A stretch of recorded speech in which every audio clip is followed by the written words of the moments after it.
এখন সম্প্রচারিত হবে রেডিও তেহরান থেকে আজকের সর্বশেষ বিশ্ব সংবাদ।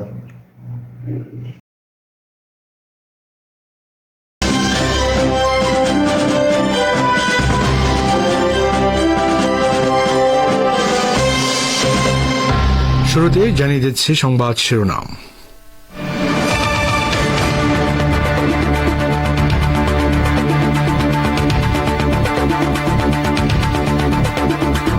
হামাস নেতা হানিয়াকে হত্যার জন্য ইসরায়েলকে অবশ্যই শাস্তি পেতে হবে বলছে ইরান। গাজায় গণহত্যা বন্ধে যৌথ আহ্বান।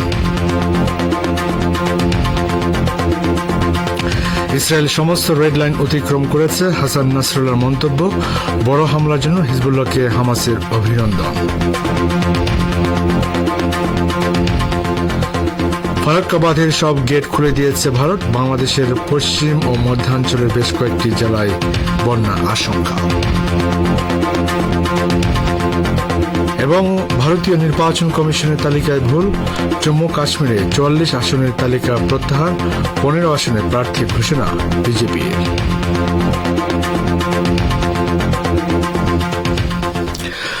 আসসালামু আলাইকুম। সংবাদ শিরোনামগুলো শুনলেন, এবার বিস্তারিত পরিবেশনে আছি আমি বাবুল আখতার।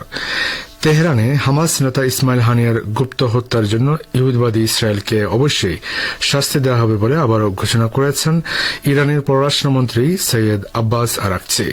তিনি ইতালির পররাষ্ট্রমন্ত্রী অ্যান্টনিও তাজানি ওনমের সঙ্গে এক ফোনালাপে তেহরানের এই প্রত্যয় ঘোষণা করেন। রোববার রাতে অনুষ্ঠিত ওই ফোনালাপে আরাকচি বলেন, তেহরানে ইসরায়েলি সন্ত্রাসী হামলার জবাব হবে, অবশ্যম্ভাবী এবং অত্যন্ত হিসাব নিকাশ করে সে হামলা চালানো হবে। ইতালির পররাষ্ট্রমন্ত্রীর সঙ্গে ফোনালাপের পর নিজের এক্স পেজে দেয়া এক পোস্টে ইরানের পররাষ্ট্রমন্ত্রী বলেন, ইসরায়েল যুদ্ধের বিস্তার চাইলেও আমরা যুদ্ধ ছড়িয়ে পড়ুক তা চাই না, যদিও সেরকম কোনো কিছুর ভয় আমাদের নেই। সৈয়দ আব্বাস আরাকচি বলেন, অ্যান্টনিও তাজানি ইরানের পররাষ্ট্রমন্ত্রীর দায়িত্ব গ্রহণ করায় অভিনন্দন জানানোর জন্য ফোন করেছিলেন এবং তাদের দুজনের দীর্ঘ ফোনালাপে আঞ্চলিক পরিস্থিতি গুরুত্ব পেয়েছে। অবরুদ্ধ গাজা উপত্যকার উপর ইহুদিবাদী ইসরায়েলের চলমান গণহত্যা বন্ধ করার আহ্বান জানিয়েছে ইরান ও সৌদি আরব। একই সঙ্গে দুদেশ যুদ্ধ বিধ্বস্ত এই উপত্যকায় জরুরি ভিত্তিতে মানবিক ত্রাণ পৌঁছে দেওয়ার উপরও গুরুত্ব আরোপ করেছে। সৌদি পররাষ্ট্রমন্ত্রী প্রিন্স ফয়সাল বিন ফারহানের সঙ্গে ইরানের নতুন পররাষ্ট্রমন্ত্রী আব্বাস আরাকচির এক ফোনালাপে আহ্বান জানানো হয়। এ সময় দুই শীর্ষ কূটনীতিক গাজা উপত্যকার উপর ইসরায়েলি গণহত্যা ও অপরাধযোগ্য চলতে থাকা এবং পশ্চিম এশিয়া অঞ্চলে উত্তেজনা ব্যাপকভাবে বেড়ে যাওয়ার বিষয়ে আলোচনা করেন। ফোনালাপে দুই পররাষ্ট্রমন্ত্রী ইরান ও সৌদি আরবের দ্বিপক্ষীয় সম্পর্কের উন্নতিতে সন্তোষ প্রকাশ করেন এবং বিভিন্ন ক্ষেত্রে সম্পর্ক আরও শক্তিশালী করার প্রত্যয় জানান। আরাকচি ও ফারহান বলেন, তেহরান ও রিয়াদের মধ্যে সহযোগিতার সম্পর্ক শক্তিশালী হলে তা দুদেশের পাশাপাশি গোটা অঞ্চলের স্বার্থ রক্ষা করবে। লেবাননের ইসলামী প্রতিরোধ আন্দোলন হিজবুল্লাহর মহাসচিব সৈয়দ হাসান নাসরুল্লাহ বলেছেন, দখলদার ইসরায়েল দক্ষিণ বৈরুতের বিরুদ্ধে আগ্রাসন চালিয়ে সমস্ত রেড লাইন অতিক্রম করেছে। এর বিরুদ্ধে হিজবুল্লাহ ভবিষ্যতে আরও প্রতিশোধমূলক হামলা চালাবে। হিজবুল্লাহর সিনিয়র কমান্ডার ফুয়াদ শুকুরের হত্যার প্রতিশোধ হিসেবে সংগঠনটি ইসরায়েলের কয়েকটি গুরুত্বপূর্ণ লক্ষ্যবস্তুর উপর শত শত রকেট ড্রোন নিক্ষেপ করার পর গতকাল সরাসরি সম্প্রচারিত টেলিভিশন ভাষণে সৈয়দ হাসান নাসরুল্লাহ এই হুঁশিয়ারি উচ্চারণ করেন। তিনি বলেন, হিজবুল্লাহ তার সাম্প্রতিক প্রতিশোধমূলক হামলায় বেসামরিক লোকজনের পরিবর্তে সামরিক অবস্থানকে লক্ষ্যবস্তু করেছে। হিজবুল্লাহ নেতা আরও বলেন, তার যোদ্ধাদের প্রধান লক্ষ্যবস্তু ছিল গুপ্তচর ঘাঁটি এবং বিমান প্রতিরক্ষা ঘাঁটি, যেগুলোকে আঘাত করা হয়েছে। তিনি বলেন, হিজবুল্লাহ যোদ্ধারা তেল আবিবের কাছে অবস্থিত গ্রিলোট সামরিক গুপ্তচর ঘাঁটিকে লক্ষ্যবস্তু করার সিদ্ধান্ত নিয়েছে। নাসরুল্লাহ আরও উল্লেখ করেন, ইসরায়েল হিজবুল্লাহর কোনো কৌশলগত বা ব্যালিস্টিক ক্ষেপণাস্ত্রে আঘাত করতে ব্যর্থ হয়েছে।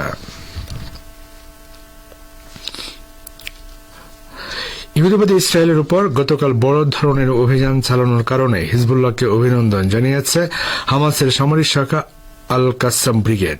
গতকাল কাসাম ব্রিগেডের মুখপাত্র আবু ওবায়দা বলেন, হামাসের সশস্ত্র শাখা হিজবুল্লাহ অভিযানকে অভিনন্দন জানায় এবং লেবাননের জনগণ ও প্রতিরোধ যোদ্ধাদের মহান আত্মত্যাগের প্রশংসা করে। ওবায়দা বলেন, হিজবুল্লাহর অপারেশন আবারও নিশ্চিত করেছে যে 7 অক্টোবরের অপারেশন আল আকসা স্টর্মের পর ইসরায়েলের জন্য কৌশলগত বাস্তবতাও পরিবর্তিত হয়ে গেছে। তিনি বলেন, প্রতিশোধ থেকে ইসরায়েলের কোনো নিরাপত্তা নেই এবং ইহুদিবাদীদের যে কোনো জায়গা থেকে এবং যে কোনো ফ্রন্ট থেকে আঘাত করার ক্ষেত্রে কোনো সীমারেখা নেই। শ্রোতা বন্ধুরা, আপনার বিশ্ব সংবাদ শুনছেন রেডিও তেহরান থেকে, আর প্রচারিত হচ্ছে বাংলাদেশ ভারতে একযোগে 25 মিটার ব্যান্ডে। বিহার ও ঝাড়খণ্ডে বন্যার কারণে ফারাক্কার ব্যারেজের 109টি গেট খুলে দিয়েছে ভারত। দেশটির নদী গঙ্গার পানির স্তর বাড়তেই 21 লাখ কিউসেক পানি ছাড়া হয়েছে বলে কলকাতার নিউজ 18 বাংলার এক প্রতিবেদনে বলা হয়েছে। নদ নদী বিষয়ক গবেষণা প্রতিষ্ঠান রিভারাইন পিপলের পরিচালক এম আনোয়ার হোসেন এ বিষয়ে এক প্রতিক্রিয়ায় বলেন, ফারাক্কার গেট খুলে দেওয়ার খবরটি আমাদের জন্য বিপজ্জনক। এর ফলে দেশের রাজশাহী, চাঁপাইনবাবগঞ্জ, পাবনা, সিরাজগঞ্জ, কুষ্টিয়া, রাজবাড়ী ও মানিকগঞ্জ সহ আশপাশের জেলাগুলো প্লাবিত হবে বলে আশঙ্কা করা হচ্ছে। ফারাক্কা বাঁধ প্রকল্প সূত্রের বরাতে প্রতিবেদনে আরও বলা হয়েছে, ফারাক্কা ব্যারেজে পানি ধরে রাখার ক্ষমতা নেই, ফলে পানি ছাড়তে বাধ্য হচ্ছে তারা। পানি না ছাড়া হলে ফারাক্কা ব্যারেজ ক্ষতিগ্রস্ত হওয়ার আশঙ্কা। ফারাক্কা ব্যারেজের মহাব্যবস্থাপক আর.ডি. দেশপান্ডে কলকাতার গণমাধ্যমকে বলেন, এখন তো ব্যারেজের সব গেট খোলা আছে, এখন যে পানি ডাউনস্ট্রিমে যাচ্ছে তাতে সেদিকে পানির প্রবাহ বাড়তে পারে কিনা সে প্রশ্নে দেশপান্ডে বলেন, না। বাংলাদেশের রাজধানী ঢাকার উত্তরা থেকে সাবেক তথ্যমন্ত্রী ও জাতীয় সমাজতান্ত্রিক দল জাসদের সভাপতি হাসানুল হক ইনুকে গ্রেফতার করা হয়েছে। আজ বিকেলে উত্তরের বাসা থেকে তাকে গ্রেফতার করা হয় বলে নিশ্চিত করেছে ঢাকা মহানগর পুলিশ। গ্রেফতারের পর একটি মাইক্রোবাসে করে তাকে ডিবি কার্যালয়ে নেওয়া হয়। ইনুর বিরুদ্ধে হত্যা মামলা সহ একাধিক মামলা রয়েছে। এসব অভিযোগে তার সংশ্লিষ্টতার বিষয়ে ব্যাপক জিজ্ঞাসাবাদ করা হচ্ছে। ঢাকা মহানগর পুলিশের গণমাধ্যম ও জনসংযোগ বিভাগের উপকমিশনার ফারুক হোসেন বলেন, নিউ মার্কেট থানায় দায়ের করা একটি মামলায় তাকে গ্রেফতার করা হয়েছে। হাসানুল হক ইনু আওয়ামী লীগ নেতৃত্বাধীন 14 দলের অন্যতম গুরুত্বপূর্ণ নেতা ছিলেন। এর আগে 14 দলের আরেক গুরুত্বপূর্ণ নেতা বাংলাদেশের ওয়ার্কার্স পার্টির সভাপতি রাশেদ খান মেননকেও গ্রেফতার করা হয়। 2014 থেকে 2019 মেয়াদে আওয়ামী লীগ সরকারের তথ্যমন্ত্রীর দায়িত্ব পালন করেন তিনি। 7 জানুয়ারি দ্বাদশ জাতীয় সংসদ নির্বাচনে 14 দলীয় জোটের পক্ষ থেকে কুষ্টিয়া 2 আসনে নৌকা নিয়ে নির্বাচন করেও হেরে যান তিনি। ভারত নিয়ন্ত্রিত জম্মু কাশ্মীর বিধানসভা নির্বাচনে 44 আসনে প্রার্থী ঘোষণা করার কয়েক ঘন্টার মধ্যে তা প্রত্যাহার করল বিজেপি। সংশোধিত তালিকায় 15 আসনের প্রার্থিতা প্রকাশ করেছে বিজেপির কেন্দ্রীয় নেতৃত্ব। আজ পরিবর্তিত প্রার্থী তালিকা প্রকাশের পর বিজেপি বলেছে, 44 জনের তালিকা বেশ কিছু ভুল থাকায় তা প্রত্যাহার করে নতুন 15 আসনের তালিকা প্রকাশ করা হয়েছে। 2019 সালে বিশেষ মর্যাদা হারানো ও জম্মু কাশ্মীর দুভাগে বিভক্ত করার পর এই প্রথম বিধানসভা নির্বাচন হতে যাচ্ছে। 3 দফায় জম্মু ও কাশ্মীরের 90টি আসনে নির্বাচন হবে। প্রথম দফার 15 আসন, দ্বিতীয় দফার 10 আসন এবং তৃতীয় দফার 19টি আসনে প্রার্থীর নাম ঘোষণা করা হয়, যেখানে দেখা যায় 44 প্রার্থীর মধ্যে 14 জন মুসলিমকে টিকিট দেওয়া হয়েছে, যার মধ্যে 8 জনকে প্রার্থী করা হয় জম্মুর মুসলিম সংখ্যাগরিষ্ঠ কেন্দ্রগুলোতে। এছাড়াও কাশ্মীরের 2টি কেন্দ্রে 2 কাশ্মীরি পণ্ডিতকে টিকিট দেয় গেরুয়া শিবির। একজন মহিলা ও দলিতকে টিকিট দেওয়া হয় বিজেপির পক্ষ থেকে। আপাত দৃষ্টিতে সবকিছু ঠিকঠাক থাকলেও তালিকা প্রকাশের মাত্র কয়েক ঘন্টার মধ্যে সেই তালিকা প্রত্যাহার করে নেয় বিজেপি। এরপর শুধুমাত্র প্রথম দফার নির্বাচনের জন্য যে 15 আসনের তালিকা ঘোষণা করা হয়েছিল সেটাই পুনরায় আনুষ্ঠানিকভাবে প্রকাশ করা হয়েছে।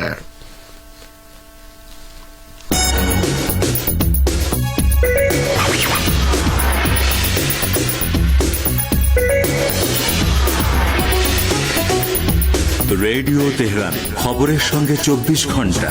ভিজিট করুন আমাদের ওয়েবসাইট parstoday.ir/dn।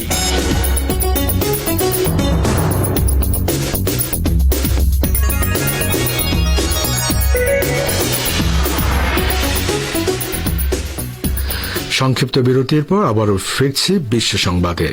এদিকে ইসরায়েলের গভীর অভ্যন্তরে লেবাননের ইসলামী প্রতিরোধ আন্দোলন হিজবুল্লাহ যে হামলা চালিয়েছে তাতে ক্ষয়ক্ষতির বিষয়ে প্রতিবেদন প্রকাশ নিষিদ্ধ করেছে যুদ্ধবাজ নেতানিয়াহুর সরকার। ব্রিটিশ দৈনিক দ্য টেলিগ্রাফ জানিয়েছে, নেতানিয়াহু সরকার একটি সেন্সরশিপ ডিগ্রি জারি করেছে যার মাধ্যমে ভূমিতে ইসরায়েলি বাহিনীর ক্ষতির কথা গোপন করার চেষ্টা করছে তেল আবিব।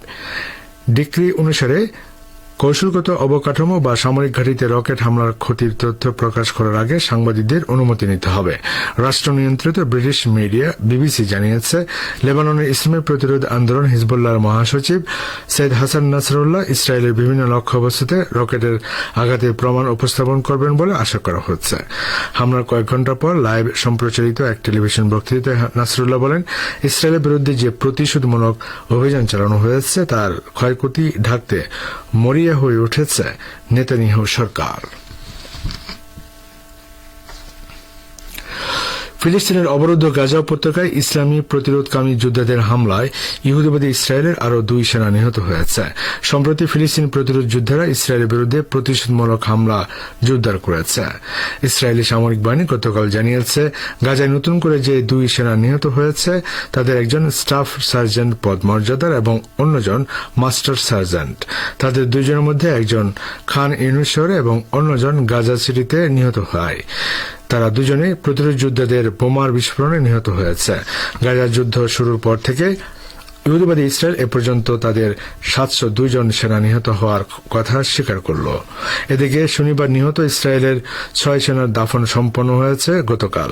হিজবুল্লাহ এবং ফিলিস্তিনি প্রতিরোধ যোদ্ধাদের হামলায় এসব সেনা নিহত হয়েছিল। এছাড়া আজ দক্ষিণ গাজার আল কারা শহরের কাছে ইসরায়েলি সেনাদের বিরুদ্ধে ভয়াবহ হামলা চালিয়েছে হামাসের সামরিক শাখা আল কাসাম ব্রিগেড। তারা জানিয়েছে, একটি দখলকৃত বাড়িতে অবস্থান করা ইসরায়েলি সেনাদের বিরুদ্ধে তারা থার্মোবারিক গ্রেনেড দিয়ে হামলা চালায়। তবে এতে কতজন ইসরায়েলি সেনা হতাহত হয়েছে সে তথ্য পাওয়া যায়নি।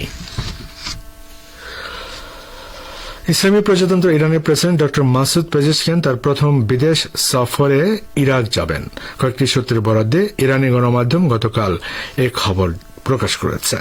রিপোর্টে বলা হয়েছে, ইরাকের প্রেসিডেন্ট আব্দুল লতিফ রাশিদের আনুষ্ঠানিক আমন্ত্রণে প্রেসিডেন্ট পেজেশকিয়ান রাষ্ট্রীয় এই সফর করবেন। খবরে আরও বলা হয়েছে, প্রেসিডেন্ট পেজেশকিয়ান নিউ ইয়র্কে জাতিসংঘ সাধারণ পরিষদের বার্ষিক অধিবেশনে যোগ দেওয়ার আগে ইরাক সফর করবেন।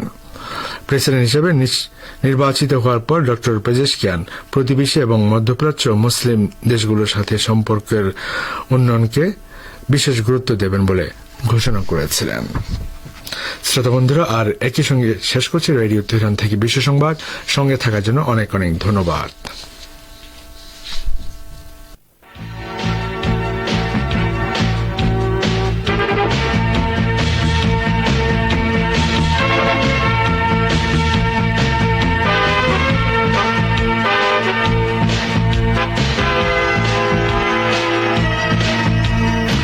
আমন্ত্রণ জানাচ্ছে সংবাদ ভাষার অনুষ্ঠান দৃষ্টিপাতে। ব্রিটেনের রাজপথে আন্দোলন চলছে। বিবিসির দাবি, ব্রিটেনে গণ আন্দোলনের কারণ হচ্ছে ভার্চুয়াল জগতে ছড়িয়ে দেওয়া মিথ্যাচার। তবে নিউ ইয়র্ক টাইমস বলছে অর্থনৈতিক সংকটের কারণে গণ আন্দোলন। এ বিষয়ে পার্স টুডের বিশ্লেষণ শুনুন গাজী আব্দুর রশিদের উপস্থাপনায়। বিবিসি দাবি করছে, ভার্চুয়াল জগতে ছড়িয়ে দেওয়া মিথ্যাচারের কারণে ব্রিটেনে গণ আন্দোলন শুরু হয়েছে এবং মাতাল লোকজন প্রতিবাদে অংশ নিচ্ছে। কিন্তু নিউ ইয়র্ক টাইমস জানাচ্ছে, অর্থনৈতিক সংকট ও দৈনন্দিন জীবনযাপনের ব্যয় বেড়ে যাওয়ার কারণে জনগণ প্রতিবাদ জানাতে রাস্তায় নেমে এসেছেন। ব্রিটেনের রাজপথে গণ আন্দোলন প্রতিদিনই নতুন নতুন রূপ পরিগ্রহ করছে। তবে এই আন্দোলন সম্পর্কে ইংরেজি গণমাধ্যমগুলো যেসব খবর ও বিশ্লেষণ প্রকাশ করছে তা বিশ্ববাসীকে চিন্তার খোরাক যোগাচ্ছে। ইরানের বার্তা সংস্থা ফার্সের বরাত দিয়ে পার্স টুডে ফার্সি ব্রিটেনের রাজপথে কি ঘটছে শিরোনামের একটি নিবন্ধ প্রকাশ করেছে। এতে ওই আন্দোলন সম্পর্কে ইংরেজি গণমাধ্যমগুলোতে প্রকাশিত খবরাখবরের তুলনামূলক বিশ্লেষণ করা হয়েছে। ব্রিটিশ সংবাদ মাধ্যম রয়টার্স জানিয়েছে, ব্রিটেনে তীব্র প্রতিবাদ বিক্ষোভ শুরু হওয়ার পর থেকে পুলিশ অন্তত 1000 বিক্ষোভকারীকে আটক করেছে, যাদের মধ্যে 13 বছর বয়সী একটি মেয়েও রয়েছে। ব্রিটিশ সরকারের আগে 2011 সালে রাজপথে ছড়িয়ে পড়া একটি আন্দোলন দমন করার জন্য মাত্র এক সপ্তাহে 4000 মানুষকে আটক করেছিল।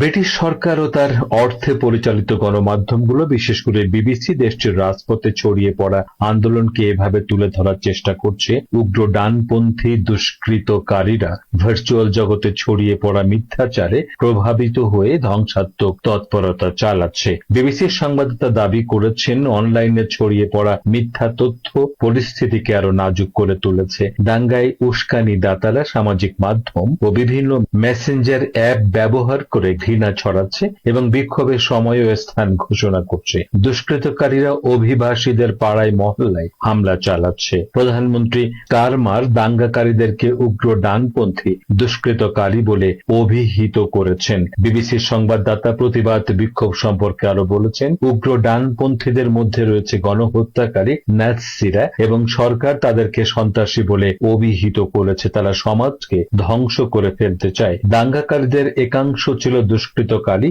ও ডাকাত এবং কেউ কেউ ছিল মাতাল, যারা রাস্তায় নেমে মাতলামি শুরু করে দিয়েছিল। কেউ অনলাইনে থাকলেই তারা তাকে উস্কানি দিয়ে রাস্তায় টেনে নামিয়েছে। এ সম্পর্কে ব্রিটিশ দৈনিক গার্ডিয়ান লিখেছে যে, দেশটির রাজপথে ছড়িয়ে পড়া দাঙ্গায় উস্কানি দেওয়ার কাজে টুইটার ব্যবহার করতে দেওয়ার কারণে এর মালিক ইলন মাস্কের বিচার করতে হবে।